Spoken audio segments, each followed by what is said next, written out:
اللہ ہی اللہ کیا کرو، دکھ نہ کسی کو دیا کرو، جو دنیا کا مالک ہے نام اسی کا لیا کرو۔ تکمیلی تلبینہ، طاقت، صحت اور شفا کے لیے سنت اور طب نبوی کا بہترین نسخہ۔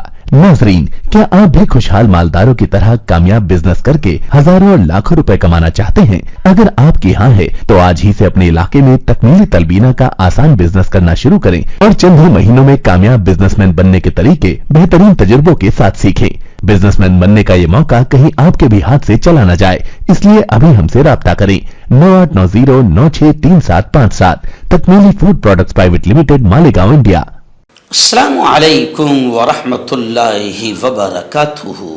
ناظرین، استقبال ہے، سواگت ہے آپ کا viral news live studio Jalgaon, Maharashtra, India میں۔ میں آپ کا میزبان مفتی محمد ہارون ندوی۔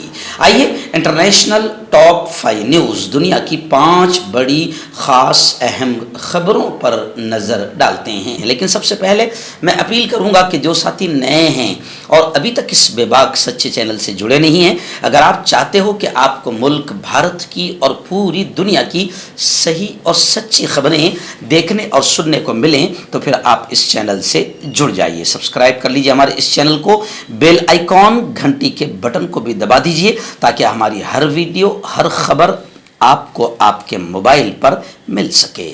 ناظرین، بس ابھی میں سورت شہر سے، گجرات سے پروگرام کر کے آیا ہوں اور بس ابھی 1-2 گھنٹے کی ریکارڈنگ کے بعد پھر میں نکل رہا ہوں۔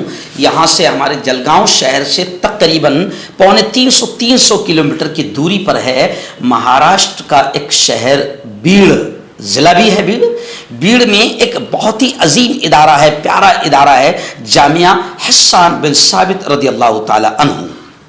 اس کا سالانہ اجلاس ہونے جا رہا ہے۔ یہ اقامتی، دینی، عصری اور تربیتی درسگاہ ہے جامعہ حسان بن ثابت۔ اس کا سالانہ اجلاس عام آج ہونے جا رہا ہے، جس میں مقرر خصوصی کے طور پر مجھے بلایا گیا ہے۔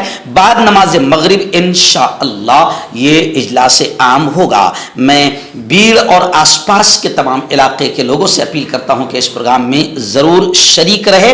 یہ پروگرام اسلام پورا بیڑ احاطہ جامعہ حسان بن ثابت میں مغرب کی نماز کے بعد فوراً شروع ہو جائے گا۔ میرے لیے بھی آپ دعائیں کریں۔ چاند رات تک تمام دن بک ہے، تمام پروگرامز طے ہے، بس دعا کیجئے کہ اللہ تعالیٰ خوب طاقت دے، اللہ ہمت دے اور اللہ تعالیٰ اس ماحول میں میری اور ہم تمام علماء کرام کی، کام کرنے والوں کی اللہ حفاظت فرمائے، آمین۔ انٹرنیشنل ٹاپ 5 نیوز میں پہلی بڑی خبر آ رہی ہے کہ امریکہ کے پریزیڈنٹ جو بائیڈن نے یہ دعویٰ کیا ہے کہ رمضان سے پہلے فلسطین میں جنگ بند ہو جائے گی۔ جی ہاں، اب آپ سمجھ سکتے ہیں، بھائی اسرائیل لڑ رہا ہے اور تو کہہ رہا ہے کہ بالکل رمضان سے پہلے جنگ بند ہو جائے گی، تو ہم تو پہلے ہی دن سے کہہ رہے کہ اصل مجرم تو ہے۔ اسرائیل کی ناپاک طاقت کو پیدا کرنا، بڑھانا، پالنا، پوسنا، ہتھیار دینا، پورا سپورٹ کرنا، یہ امریکہ کا ہی کام ہے۔ اس لیے میں ہمیشہ کہتا ہوں کہ اسرائیل کا ناجائز باپ ہے امریکہ، اور آج امریکہ کہہ رہا ہے 4 مہینے سے جب فلسطین تباہ ہو چکا ہے، 70-80% لوگ ختم ہو چکے ہیں، پورا علاقہ رہائش گاہ غزہ کی ختم ہو چکی ہے، اور جب 30,000 کے قریب عام لوگ مارے جا چکے ہیں، 10,000 بچے، 10,000 عورتیں ماری جا چکی ہیں، اور اب امریکہ کا صدر یہ کہہ رہا ہے کہ رمضان سے پہلے فلسطین میں جنگ بند ہو جائے گی۔ اس کا مطلب امریکہ چاہتا تو پہلے بھی جنگ بند ہو سکتی تھی۔ خیر، یہ بھی خبریں آ رہی ہے کہ 400 کے بدلے 40 یرغمالیوں کی رہائی کی جائے گی۔ فرانس میں امریکہ، اسرائیل، مصر اور قطر کے افسران کے درمیان جنگ بندی سے متعلق میٹنگ ہوئی تھی۔ اب امریکی صدر جو بائیڈن نے امید ظاہر کی ہے کہ آئندہ 4 مارچ تک جنگ بند ہو جائے گی۔ امریکی صدر نے بتایا کہ اسرائیل مقدس مہینہ رمضان کے دوران جنگ روکنے کے لیے راضی ہو گیا ہے۔ جو بائیڈن کے بیان کے مطابق اسرائیل اور حماس کے درمیان سیز فائر سے متعلق کچھ شرطوں پر رضامندی ہو گئی ہے۔ امریکہ کے CNN چینل کے ایک شو میں امریکی صدر جو بائیڈن نے کہا ہے کہ دونوں فریق سیز فائر کے بہت قریب ہے۔ رمضان کا مہینہ 10 مارچ 11 مارچ سے شروع ہونے والا ہے۔ امن مذاکرات کا حصہ سبھی ممالک نے اسرائیل سے رمضان کے دوران غزہ پر حملہ نہ کرنے کی اپیل کی تھی۔ جو ہو جائے گی. ہم یہ کہتے ہیں کہ آخر اسرائیل کا اتنا لاڑ پیار کیوں؟ اگر چھوٹا سا اسرائیل پوری دنیا میں آتنکواد پھیلا رہا ہے تو اسرائیل کو پوری دنیا نے مل کر سبق سکھانا چاہیے.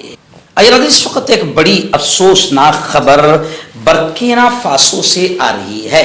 جی ہاں، برکینا فاسو میں ایک مسجد اور ایک چرچ پر حملہ ہوا ہے جس میں درجنوں لوگوں کے مرنے کی خبریں آ رہی ہے. الجزیرہ پر شائع رپورٹ کے مطابق پیر کے روز فرانس پریس نے سیکیورٹی اور مقامی ذرائع کا حوالہ دیتے ہوئے رپورٹ کیا کہ اتوار کو مشرقی برکینا فاسو میں ایک مسجد کو نشانہ بنایا گیا. اسی دن ایک چرچ کو نشانہ بنانے والے ایک اور خونریز حملے میں درجنوں افراد ہلاک ہوئے ہیں. ایک سیکیورٹی ذرائع نے بتایا کہ مقامی وقت کے مطابق صبح 5 بجے مسلح افراد نے ناتیا پوانی میں ایک مسجد پر حملہ کیا جس میں درجنوں افراد شہید ہوئے. ایک رہائشی نے فون پر اطلاع دی کہ متاثرین تمام کے تمام مسلمان ہیں، جن میں سے زیادہ تر مرد ہیں جو مسجد میں نماز ادا کرنے کے لیے جمع ہوئے تھے. ایک اور مقامی ذریعے نے وضاحت کی کہ مسلح افراد صبح سویرے شہر میں داخل ہوئے، مسجد کو گھیرے میں لے لیا اور پھر وہاں نماز ادا کرنے کے لیے موجود نمازیوں پر فائرنگ کر دی. ان میں سے کئی کو گولی مار کر ہلاک کر دیا گیا، جن میں ایک سینئر مذہبی اسکالر بھی شامل ہے. فوجی اہلکاروں اور رضاکاروں یعنی فوج کے سویلین اسسٹنٹس کو بھی ان گروہوں نے نشانہ بنایا جو بڑی تعداد میں آئے تھے. جس دن مسجد پر حملہ کیا گیا، شمالی برکینا فاسو میں ایک کیتھولک چرچ میں اجتماع کے دوران بھی بندوق برداروں نے کم از کم 15 افراد کو ہلاک کر دیا، جس میں 2 افراد زخمی بھی ہوئے ہیں. آپ کا پرسنل ڈاکٹر شاویز سیکسولوجسٹ. کسی بھی سیکس کی پرابلم کو لے کر آپ مجھ سے کبھی بھی کانٹیکٹ کر سکتے ہیں. اس کے علاوہ اگر آپ کو شوگر ہے، بنا انگریزی دوائی، بنا پرہیز کے آپ کا شوگر ختم ہو جاتا ہے، بواسیر خونی ہو یا مسے والی ہو، نسوں کا درد، جوڑوں کا درد، گٹھیا بھائی، ابھی کانٹیکٹ. دن حرمین شریفین سعودی عرب سے 2 بڑی خبریں اس وقت میری نگاہوں کے سامنے آ رہی ہے.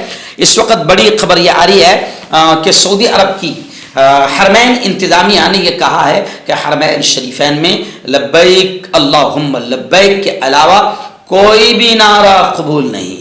ایک بڑی خبر ہے یہ کہ اب حرمین شریفین میں کوئی بھی کسی بھی قسم کا نعرہ وہاں پر لگایا نہیں جائے گا، اور ظاہر بات ہے کہ وہاں کے اصول اور قوانین بڑے سخت ہے. اس کے علاوہ کسی نے کوئی بھی نعرہ لگایا تو سخت کارروائی ہو سکتی ہے. جی ہاں، عرب میڈیا کے مطابق حرمین انتظامیہ کی جانب سے یوم تاسیس کے موقع پر خصوصی تقریب سے خطاب کرتے ہوئے شیخ سدیس نے کہا کہ حرمین شریفین میں امن و امان کی گہری دینی جڑیں ہیں، کیونکہ امن و امان کو حرم سے مربوط کر دیا گیا ہے، جبکہ امن و امان حرم سے ہی وابستہ ہے. انہوں نے کہا کہ حرمین شریفین کے زائرین کو چاہیے کہ اس ربط کا خیال رکھیں، کیونکہ حرمین شریفین میں امن و امان سرخ لکیر ہے جسے نظر انداز نہیں کیا جا سکتا. انہوں نے مزید کہا کہ حرمین شریفین جائے عبادت ہے، یہ نعرے بازی اور شور کے لیے نہیں اس میں عبادت کے علاوہ کوئی اور کام کیا جا سکتا ہے. انہوں نے حرمین شریفین کے زائرین کو ہدایت کرتے ہوئے کہا کہ جذبات میں آ کر مسجد حرام یا مسجد نبوی صلی اللہ علیہ وسلم اور مقدس مقامات میں عبادت کے علاوہ کسی اور چیز میں اپنا وقت صرف نہ کریں. شیخ سدیس نے یہ بھی کہا کہ زائرین کو چاہیے کہ وہ انتظامیہ کی ہدایت پر عمل کرتے ہوئے سیکیورٹی اہلکاروں کے ساتھ تعاون کریں تاکہ اپنے مناسک آسانی اور سہولت کے ساتھ انجام دیے جا سکیں. اور یہ بھی خبر آ رہی ہے کہ خادم حرمین شریفین کے لیے عرب وزرائے داخلہ کو عرب وزرائے داخلہ کونسل کا اعلیٰ ترین اعزاز دیا گیا ہے. عرب میڈیا کے مطابق شاہ سلمان بن عبدالعزیز کو شہزادہ نائف ایوارڈ برائے عرب امن سے نوازا گیا ہے. مردانہ طاقت حاصل کرے 72 گھنٹوں کے اندر، وہ بھی جڑی بوٹیوں دوارا. حکیم یعقوب خان سے کانٹیکٹ کریں جو کہ 75 سالوں سے حکمت کر رہے ہیں. اس کے علاوہ جوڑوں میں درد، گردوں میں پتھری، شوگر، کھجلی، لیکوریا کا گارنٹی سے علاج کیا جاتا ہے. ابھی کانٹیکٹ. ہربل سپر لے کر آیا سمراٹ گولڈ کٹ جو کہ مایوس شادی شدہ مردوں کے لیے ہے. ان کو پیور جڑی بوٹی سے بنایا گیا ہے. اس سے آپ کی ٹائمنگ بڑھتی ہے، جوش اور خواہش میں اضافہ ہوتا ہے، نسوں کی کمزوری دور ہوتی ہے. اگر یہ آپ ہم سے لینا چاہتے ہیں دیش و ودیش میں کہیں بھی تو ہمارے دیے ہوئے اس کے نمبر پر کانٹیکٹ کریں. غزہ کے حالات کو لے کر ایک بڑی خبر اس وقت میری نگاہوں کے سامنے آ رہی ہے کہ غزہ میں اسرائیلی جارحیت اور اسرائیلی آتنکواد شروع ہے. اسی کو لے کر فلسطینی وزیر اعظم حکومت سمیت مستعفی ہونے کا انہوں نے اعلان کر دیا. خبر رساں ادارے AFP کی رپورٹ کے مطابق فلسطینی وزیر اعظم کا کہنا